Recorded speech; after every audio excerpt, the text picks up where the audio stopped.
En esta ocasión, anhelo que estudiemos la Navidad y sus inmensas implicaciones eternas desde un antiguo himno cantado por la iglesia primitiva. El apóstol Pablo inserta en sus cartas varios tipos de arte. Por ejemplo, seguramente ustedes han escuchado la frase o han leído la frase que dice: las malas compañías corrompen las buenas costumbres. Esta era una frase de un poeta de la época que el apóstol Pablo toma y la inserta en las Sagradas Escrituras. Ahora, en esta ocasión quiero que abordemos un himno que el apóstol Pablo inserta en la carta a los Filipenses. Este himno maravilloso lo inserta el apóstol Pablo más de 50 años después de la primera Navidad. Entonces, no sabemos si Pablo fue el autor o no de este himno que estamos por estudiar. No tenemos registro de que el apóstol Pablo haya sido músico ni compositor. No obstante, sí sabemos que él cantó himnos a Dios, especialmente desde aquella prisión junto a Silas. Lo más probable es que este himno haya sido escrito por alguien más y que haya estado circulando como parte del repertorio de adoración de la iglesia primitiva. Notaremos que la letra de este cántico contiene una solidez, una esencia y una doctrina sumamente pura de este cristianismo primitivo. Su cristología, es decir, su doctrina de Cristo, es fundamental para nuestra fe.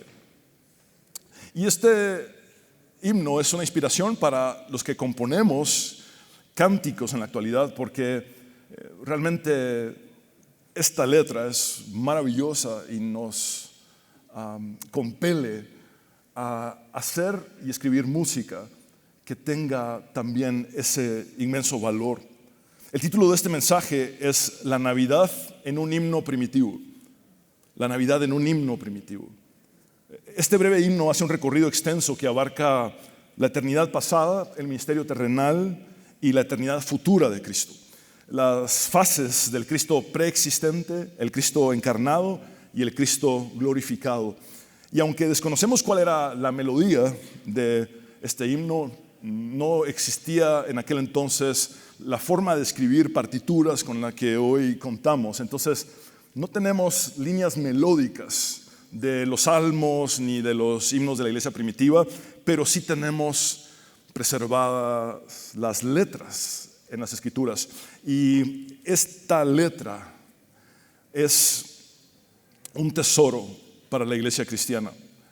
Dice el texto de Filipenses, capítulo 2, versículos del 5 al 11, de esta manera: en el nombre del Padre, del Hijo y del Espíritu Santo, que haya en ustedes el mismo sentir que hubo en Cristo Jesús, quien siendo en forma de Dios, no estimó el ser igual a Dios como cosa a que aferrarse, sino que se despojó a sí mismo y tomó forma de siervo y se hizo semejante a los hombres, y estando en la condición de hombre se humilló a sí mismo y se hizo obediente hasta la muerte y muerte de cruz, por lo cual Dios también lo exaltó hasta lo sumo y le dio un nombre que es sobre todo nombre, para que en el nombre de Jesús se doble toda rodilla de los que están en los cielos y en la tierra y debajo de la tierra, y toda lengua confiese que Jesucristo es el Señor, para gloria de Dios el Padre. ¿Puedes imaginarte por un momento a la iglesia primitiva cantando esto?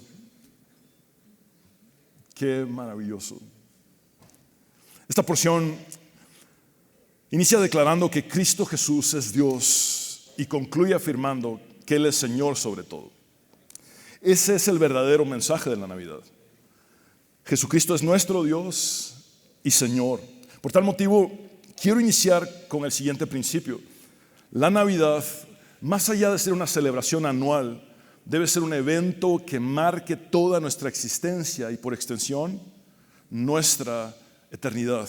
Es decir, la Navidad, más allá de una celebración que empieza con sus vísperas el 24 de diciembre y que se celebra el 25 de diciembre, debe ser un evento que transforma nuestras vidas por completo, tanto terrenal como eternamente. Y este es el punto número 1. Cristo, siendo Dios, se despojó a sí mismo. Cristo, siendo Dios, se despojó a sí mismo. Leamos nuevamente desde el versículo 5 a la primera parte del versículo 7 de nuestro texto base. que haya en ustedes el mismo sentir que hubo en Cristo Jesús, quien siendo en forma de Dios, no estimó el ser igual a Dios como cosa que aferrarse, sino que se despojó a sí mismo. Este segmento del himno habla evidentemente de la encarnación de Cristo y a la vez anima a los creyentes a imitar a Jesús, quien es el máximo ejemplo de humildad y amor abnegado y sacrificial. De acuerdo a la tradición de la interpretación bíblica, antes de la fundación del mundo, hubo en el cielo un ser angelical llamado Lucifer. Él era un querubín ungido, grande y protector, así es como lo describe el Antiguo Testamento. Dios, por medio del profeta Isaías, en el capítulo 14, nos revela que Lucifer dijo en su corazón lo siguiente. Y vean cuán contrario es lo que dijo Lucifer en su corazón a lo que Cristo hizo. Lucifer dijo: subiré al cielo en lo alto, junto a las estrellas de Dios, levantaré mi trono. Y en el monte del testimonio me sentaré a los lados del norte. Sobre las alturas de las nubes subiré y seré semejante al Altísimo. Lucifer quiso ser como Dios, no siendo más que un ángel creado. Él se rebeló e intentó apoderarse de una posición que no le correspondía. Quiso subir para ser igual a Dios, y esto le llevó a ser entonces un ángel caído, llamado Satanás. Jesús, durante su ministerio terrenal, dijo: yo veía a Satanás caer del cielo como un rayo. Jesús está afirmando aquí su preexistencia y la caída de Lucifer. Ahora bien, voy a proyectar para ustedes el video de la caída de Satanás desde el cielo a continuación. Parpadearon, se lo perdieron. Cayó como un rayo, así, pum, ya. El dedo de Dios era suficiente, solo lo hizo así. O es suficiente el dedo de Dios. Después de la fundación del mundo, los seres humanos, llamados Adán y Eva, al igual que Lucifer, intentaron ser divinos. Leamos el relato de Génesis capítulo 3, versículos 4 y 5. Entonces la serpiente dijo a la mujer: no moriréis. Ahora, esa serpiente, ¿quién era realmente? La serpiente antigua, Satanás. Él tienta a los seres humanos a caer de la misma manera en la que él fue tentado antes de la fundación del mundo. Entonces dice: no moriréis, sino que sabe Dios que el día que comáis de él serán abiertos vuestros ojos y seréis como Dios, sabiendo el bien y el mal. Observen entonces que antes de la fundación del mundo, Lucifer se envaneció y se rebeló contra Dios, intentando ser como Dios. Y después de la fundación del mundo, Adán y Eva se envanecieron y desobedecieron a Dios, intentando también ser como Dios.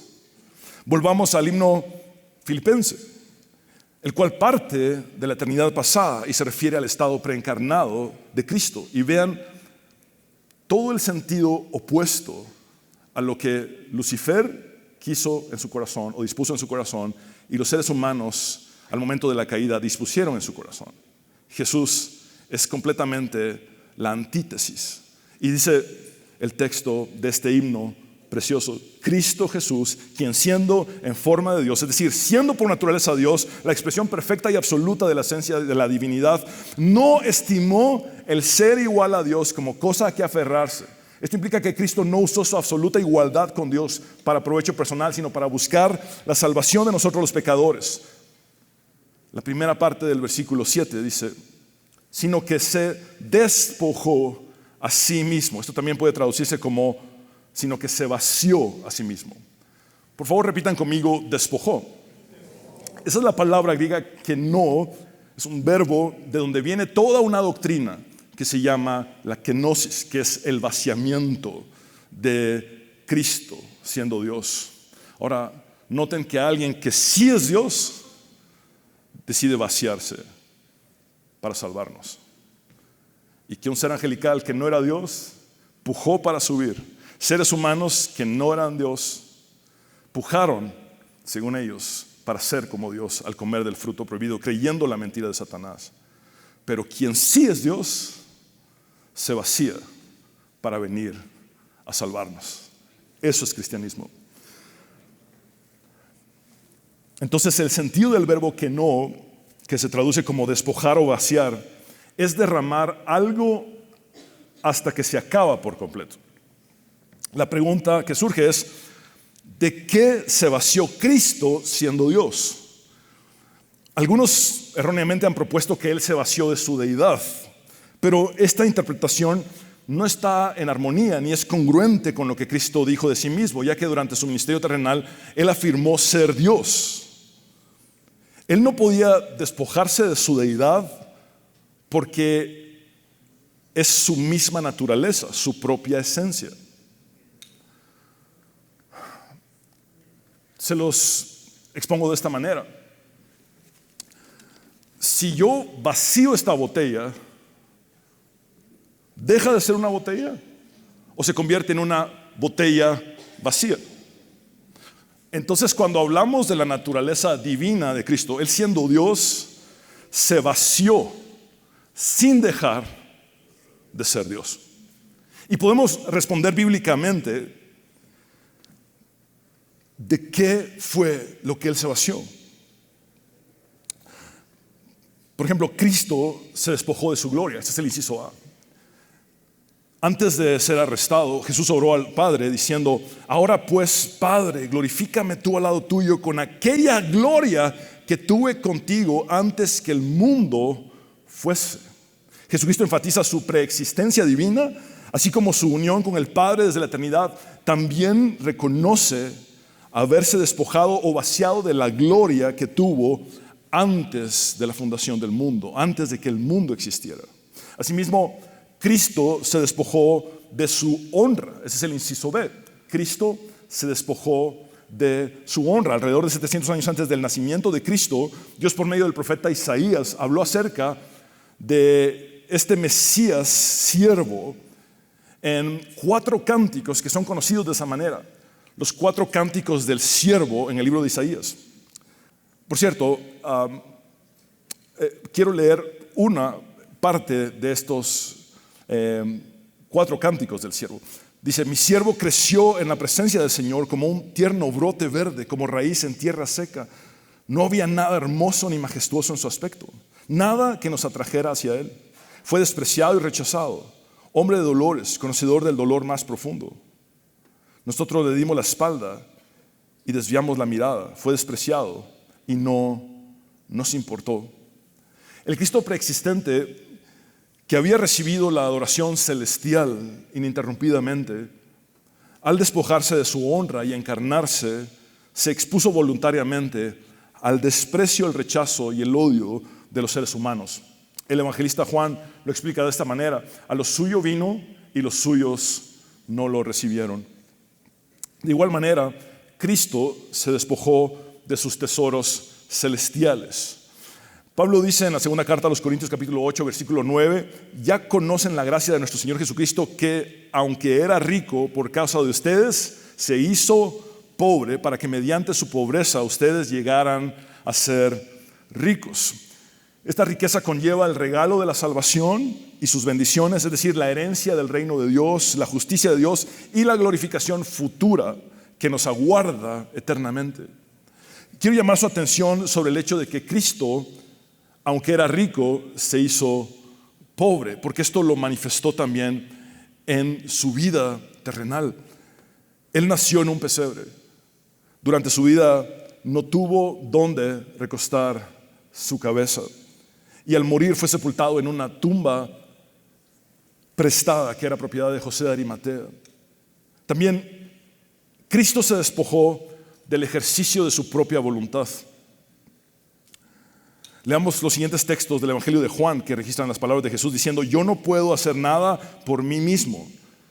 Yo juzgo según lo que oigo y mi juicio es justo, porque no busco hacer mi voluntad, sino hacer la voluntad del que me envió. En el capítulo 6, versículo 38 también del Evangelio de Juan dice: porque no he descendido del cielo para hacer mi voluntad, sino la voluntad del que me envió. En otras palabras, mi encarnación conlleva el rendir mi voluntad a la voluntad del Padre Celestial. Es lo que está diciendo Jesús aquí. Jesucristo se sometió por completo a la autoridad de su Padre con el propósito de hacer la voluntad de éste. Tanto en el momento del bautismo en el río Jordán como en el monte de la transfiguración, el Padre dijo con su voz audible desde los cielos: este es mi Hijo amado, en quien tengo complacencia o contentamiento. Pero ¿cuál fue el propósito de que Cristo se vaciara a sí mismo? La respuesta nos la da también Juan. Porque de su plenitud, de su llenura total, es lo que significa aquí la palabra plenitud, tomamos todos. Y gracia sobre gracia. Es decir, y lo que no merecemos sobre lo que no merecemos. Cristo se vació a sí mismo para llenarnos por completo. Su vaciamiento es nuestra llenura. Su vaciamiento es nuestra plenitud.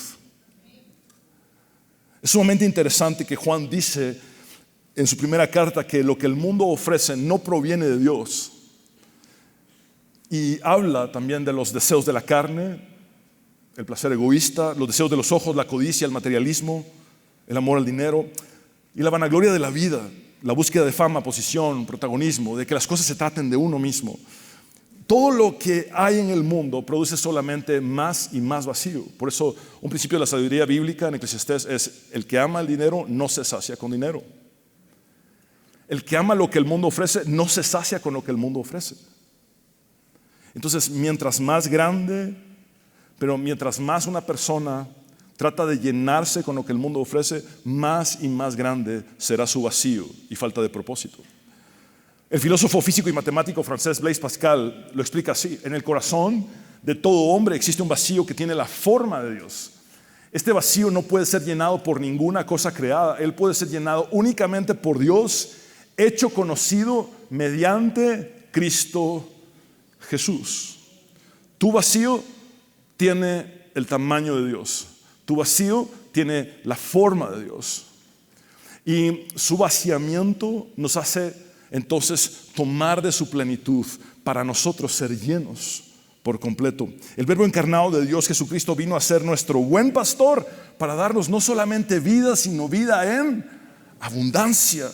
Él rechazó los reinos de la tierra y la gloria de estos para ir rumbo a una cruz, para salvarnos y luego vencer a la muerte, resucitando al tercer día. Su reino no es de este mundo, y Él lo enfatizó claramente: mi reino no es de este mundo. Por consiguiente, la plenitud que Él nos da no se encuentra en lo que este mundo ofrece, sino en ese reino que está siendo establecido, que empezó a ser establecido en su primera venida y que será completamente establecido en su segunda venida, en su parusía. Esto nos lleva al siguiente principio: el reino de Cristo no es de este mundo. Por consiguiente, la plenitud que Cristo nos da supera todo lo que el mundo ofrece. Algo sumamente profundo es que Cristo, desde la eternidad, había determinado salvarnos aún antes de crearnos.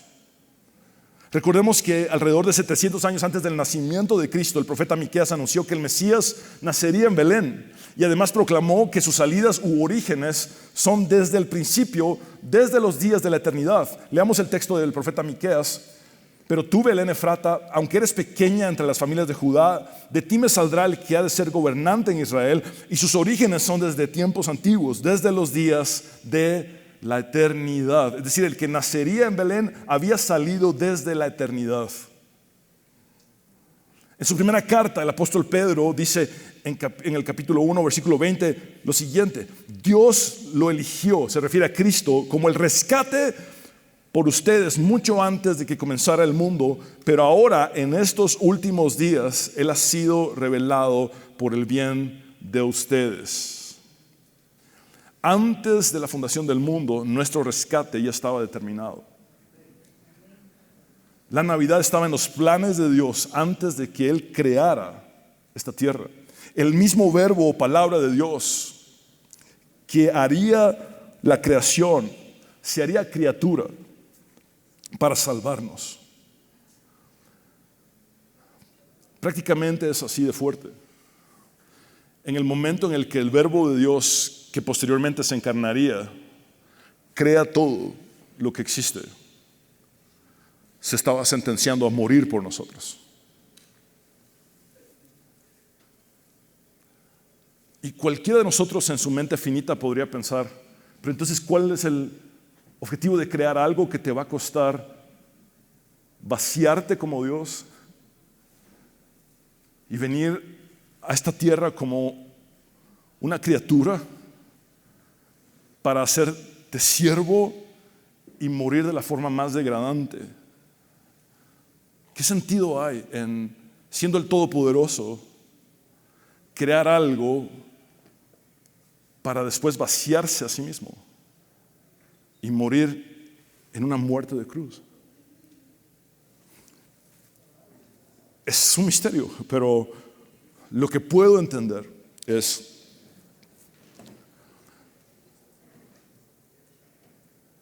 si ese no hubiera sido el plan desde la eternidad, todo ahora se limitaría a una relación entre creador y criaturas.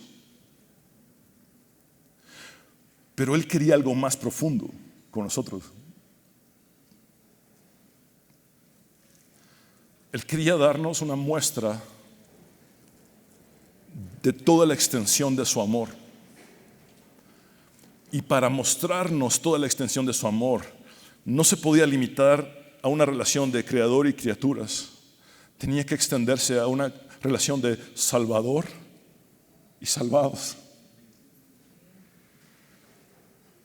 Y de esa manera en la cruz vemos la muestra más grande de ese amor de Dios, de ese amor infinito, tangiblemente en una escena, Dios mismo dando su vida para salvarnos. La sangre de Dios, como dice Pablo, fue derramada por nosotros. Es el costo de su iglesia. El mismo Verbo entonces estaba listo para venir a este mundo como criatura en el momento de hacer su creación. El texto de Apocalipsis capítulo 13 versículo 8 dice: el libro de la vida que pertenece al Cordero que fue sacrificado antes de la creación del mundo.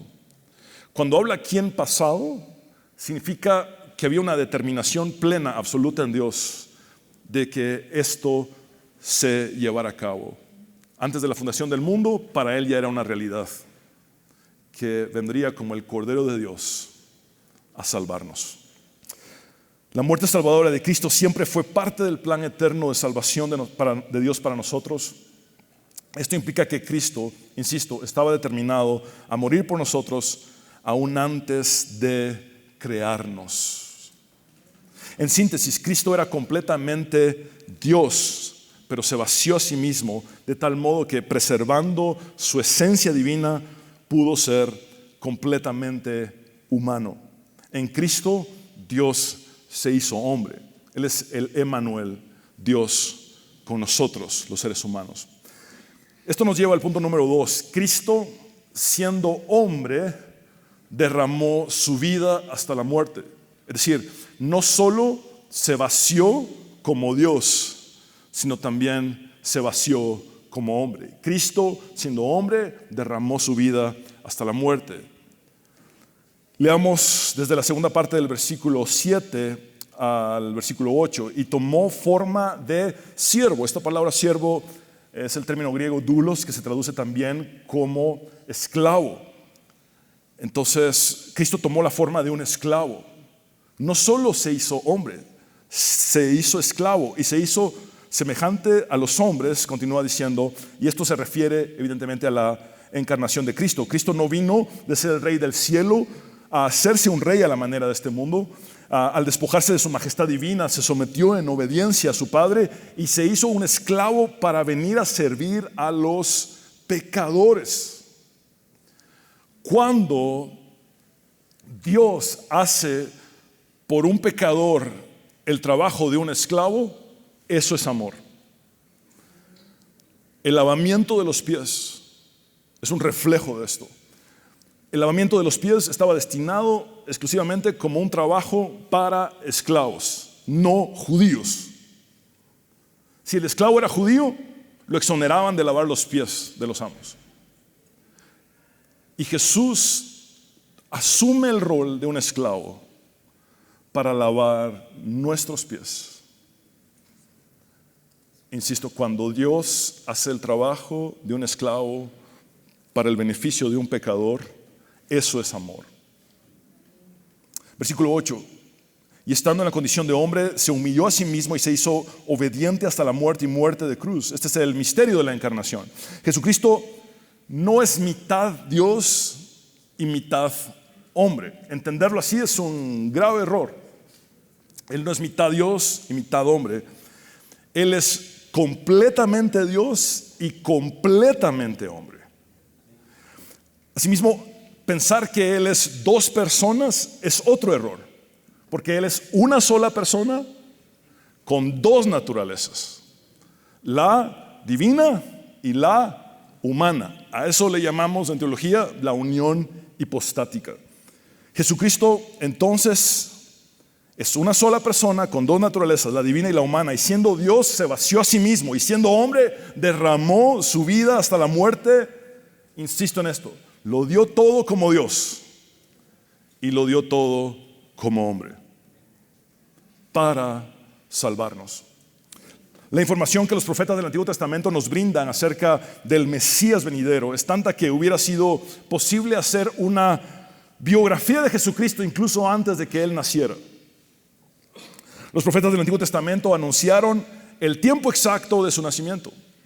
Por ejemplo, las 70 semanas de Daniel, la forma en que nacería, el lugar de su nacimiento. Acabamos de leer la profecía acerca de que Él nacería en Belén. Su ministerio, su sufrimiento y su humillación. Tenemos los cánticos del siervo en Isaías, de los cuales les hablé ya. Su muerte en la cruz. Esto es impactante porque antes de que el ser humano, en su perversión o degeneración, creara el castigo de la cruz o implementara el castigo de la cruz, ya la Biblia había hablado de que Cristo sería crucificado. Es decir, no existía el castigo de cruz, de muerte de cruz, y ya la Biblia había dicho que Cristo sería crucificado.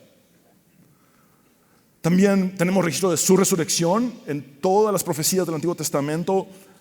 Podemos rastrear su resurrección, su ascensión, y todo esto fue anunciado en el Antiguo Testamento siglos antes del nacimiento de Cristo. Por ejemplo, Isaías profetizó acerca de que el Mesías tomaría la naturaleza de siervo. Y a continuación anhelo que leamos la parte final del cuarto cántico del siervo, que anuncia lo siguiente en Isaías: porque Él derramará su vida hasta la muerte. Recuerden ustedes que la Biblia también nos dice que la vida está en la sangre, ¿verdad? Eso es algo que la ciencia vino a comprobar después. La vida está en la sangre. Y Él derramó su vida hasta la muerte. ¿Saben qué significa eso? Derramar hasta la última gota de sangre. Por eso decimos que Él es el Cordero inmolado. Y luego dice: y será contado entre los pecadores, llevará sobre sí mismo el pecado de muchos y orará en favor de los pecadores. La absoluta y total sumisión de Cristo a la voluntad de su Padre lo llevó a hacerse un siervo de Yahvé o Jehová, pero a la vez a hacerse un siervo de cada uno de nosotros los pecadores, hasta el punto de cubrir nuestras necesidades más profundas y darnos salvación. Cuando el niño de Belén llegó a ser un adulto, expresó: porque el Hijo del Hombre no vino para ser servido, sino para servir y para dar su vida en rescate por muchos. Quiero volver al versículo 8 de nuestro texto base, que dice: y estando en la condición de hombre, se humilló a sí mismo y se hizo obediente hasta la muerte y muerte de cruz. Insisto, Él derramó su vida hasta la muerte, pero no cualquier muerte, sino la muerte de cruz. ¿Hasta qué punto llegó esta humillación de Cristo? Porque una cosa es que siendo creador se hizo criatura, pero otra cosa es esta humillación en la que Él toca fondo. La muerte de cruz era la forma más degradante de ejecución, reservada para criminales no romanos que eran esclavos o personas libres de baja condición. Es decir, morir en la cruz era morir como un esclavo. Por eso el himno resalta esto: morir como un doulos, como un esclavo. La humillación de Cristo llegó hasta el punto en el que Él se hizo maldito en la cruz. Y esto me cuesta hasta decirlo. Pablo lo explica de esta manera, citando a Deuteronomio 21:23 en Gálatas 3:13. Dice: Cristo nos rescató o redimió de la maldición de la ley al hacerse maldición por nosotros. Pues está escrito: maldito todo el que es colgado de un madero. La humillación de Cristo también llegó hasta el punto en el que Él fuera hecho pecado para justificarnos. Pablo dice en 2 Corintios capítulo 5 versículo 21: al que no conoció pecado, por nosotros lo hizo pecado, para que nosotros fuésemos hechos justicia de Dios en Él. Amados hermanos, entiendo el romanticismo navideño de la época, pero esto es sumamente crudo.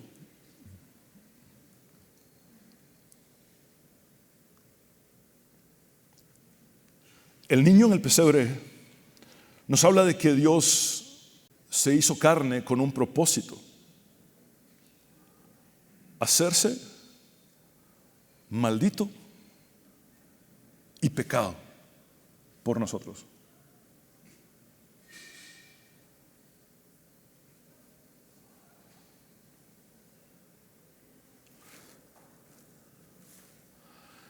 El bebé de Belén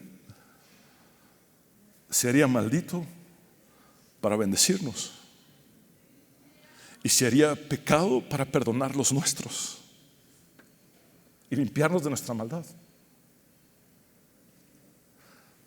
vaciándose como Dios y vaciándose como hombre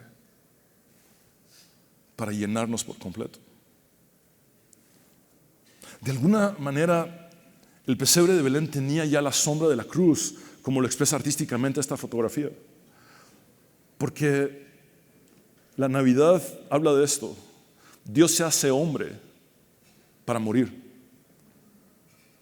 ¿Quieres la Navidad en una frase corta? Nacer para morir. Nacer para morir.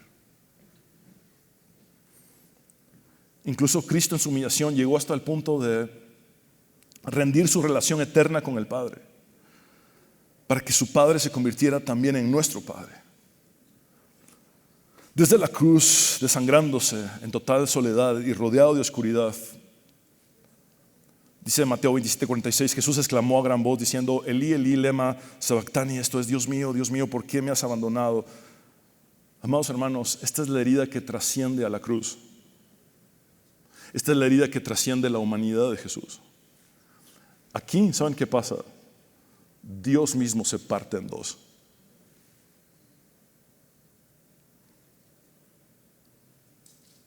Este es el momento en el que Dios es partido.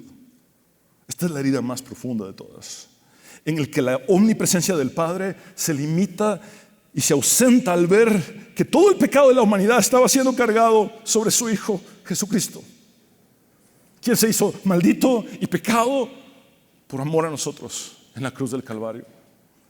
El pastor John MacArthur expresa lo siguiente acerca del bebé de Belén llamado Jesús: esas suaves manos de bebé formadas por el Espíritu Santo en el vientre de María fueron hechas para que dos grandes clavos las atravesaran.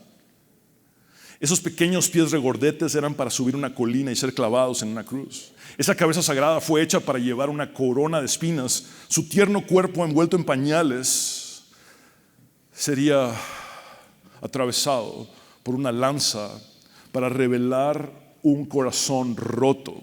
Amados hermanos, el hecho de que cuando la lanza atraviesa a Jesús saliera de él agua y sangre significa que literalmente su corazón se rompió, su corazón se reventó en la cruz. La muerte de Cristo no fue un accidente. Él nació para morir, pero no solamente para morir, sino para morir por nosotros, por ti y por mí. Punto número 3 y final: Cristo, siendo Dios y hombre, es ahora el Señor de todo. Lo dio todo como Dios, lo dio todo como hombre, pero siendo ahora Dios y hombre, es el Señor de todo y sobre todo. La parte final del himno dice así: por lo cual Dios también lo exaltó hasta lo sumo. Noten cómo después de haber tocado el fondo de la humillación, Jesucristo fue elevado por su Padre al lugar de máximo honor en su resurrección, ascensión y glorificación, y le dio un nombre que es sobre todo nombre, el único nombre bajo el cielo en el cual podemos tener salvación, para que en el nombre de Jesús se doble toda rodilla de los que están en los cielos, incluye las almas de los justos y los seres angelicales, y en la tierra y debajo de la tierra, las almas que estén en el infierno y los seres demoníacos, y toda lengua confiese que Jesucristo es el Señor, para gloria de Dios el Padre.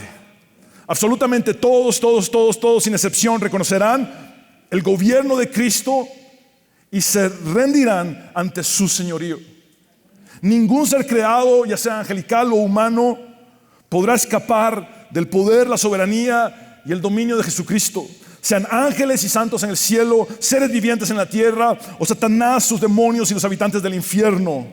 Todos se postrarán, todos nos postraremos ante el Señor Jesucristo, ya sea en forma voluntaria u obligatoria. Por cierto,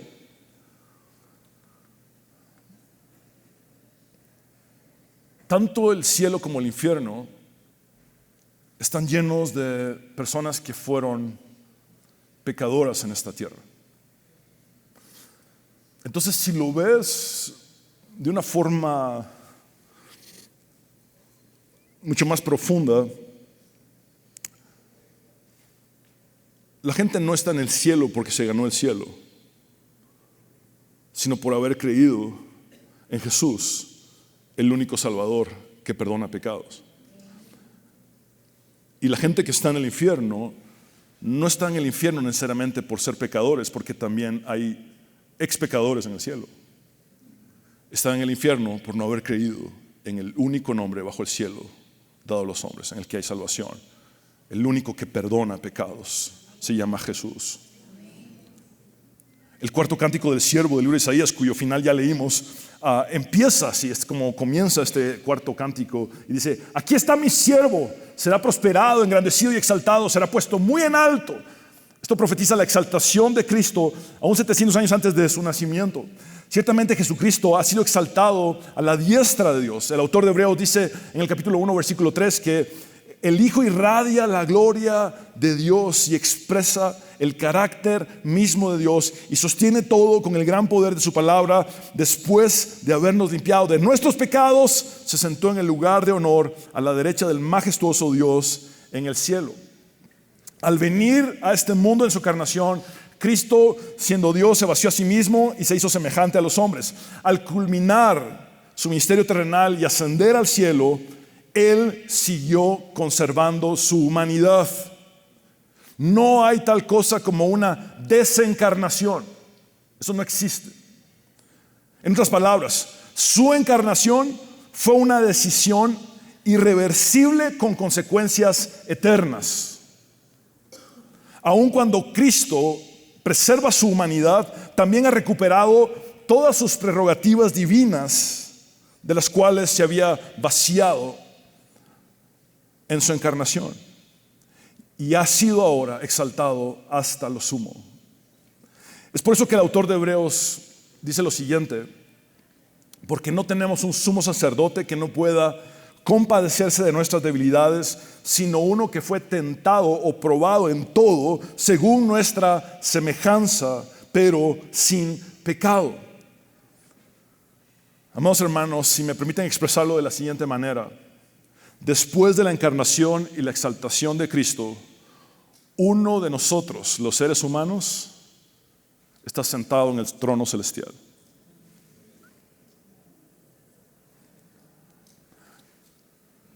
En las creencias antiguas, las civilizaciones batallaban con la impasividad de los dioses o impasibilidad de los dioses, la indiferencia de los dioses, que eran caprichosos, lejanos, castigadores, insensibles.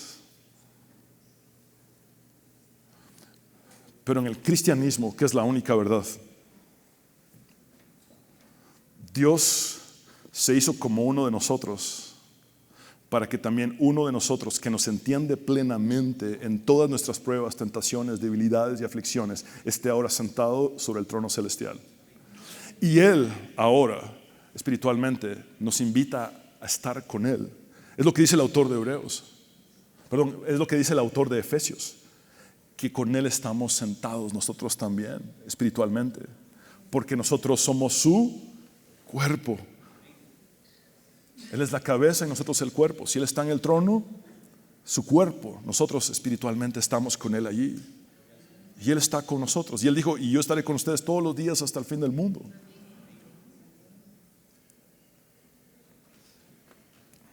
En conclusión, Cristo, el Dios eterno, se hizo hombre para siempre en un cuerpo físico sin pecado. Usó ese cuerpo para ser un siervo. Llevó ese cuerpo a la cruz y murió voluntariamente para perdonar nuestros pecados y limpiarnos de toda nuestra maldad. Resucitó al tercer día y después de 40 días ascendió al cielo sin abandonar su humanidad, recuperando todo aquello de lo que Él se había despojado o vaciado como Dios en el momento de su encarnación. Jesucristo ha sido exaltado ahora hasta lo sumo. Cristo es el Señor sobre todo y por consiguiente es digno de toda adoración. Cristo es el Señor sobre todo y es digno de toda adoración. Como el Dios hombre, Él es el mediador entre Dios y los hombres. Él es Emmanuel, Dios con nosotros. Pero también como el hombre Dios, Jesucristo representa a los seres humanos ante Dios. Él nos reconcilia con Dios y Él es el camino que nos lleva al Padre. Esas son las dos vías de la encarnación y la exaltación de Cristo. El Dios hombre que nos trae a Dios a los hombres y el hombre Dios que nos lleva a los hombres a Dios. Y cuando hablamos de la palabra hombres, involucra ambos géneros creados por Dios. Hombres y mujeres, a los seres humanos ante Dios. Él es nuestro poderoso Salvador. El destacado teólogo James Ingle Packer dijo, el mensaje de la Navidad es que hay esperanza para una humanidad, y quiero resaltar esta palabra, arruinada. Esperanza de perdón, esperanza de paz con Dios, esperanza de gloria. Él vino a una humanidad arruinada y Él sigue viniendo a vidas arruinadas, a contextos arruinados, a matrimonios arruinados, a familias arruinadas, para ofrecer esperanza de perdón, esperanza de paz con Dios y esperanza de gloria.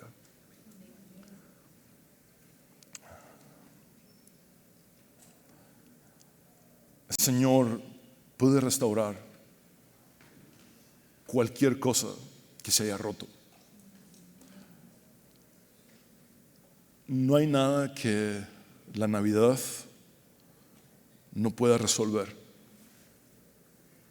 Las abuelitas decían, solo para la muerte no hay solución, mijo. La Navidad nos dice que sí hay solución para la muerte. Porque el que se hizo hombre se resucitaría al tercer día. Porque el que se hizo hombre dijo, yo soy la resurrección y la vida. Y el que cree en mí, aunque esté muerto, vivirá. La Navidad lo resuelve todo. Porque Dios vino a nosotros. Y esa es la esperanza cristiana, la esperanza en la que vivimos. Es en Él que tenemos nuestra confianza. Él no vino a remendar o a hacer un chapuz, como diríamos en buen chapín. Él vino a hacer todas las cosas nuevas. De modo que si alguno está en Cristo, nueva criatura es. Las cosas viejas pasaron y aquí todas son hechas nuevas.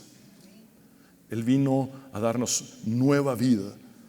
Esta nueva vida y vida en abundancia en la que Él es nuestro buen pastor. Amados hermanos, vivamos en esa plenitud.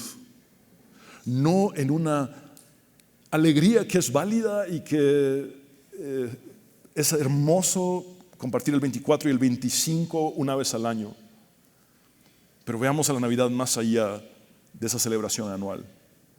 Veámosla como el evento que transforma toda nuestra existencia y nuestra eternidad. Gracias por darlo todo como Dios y todo como hombre.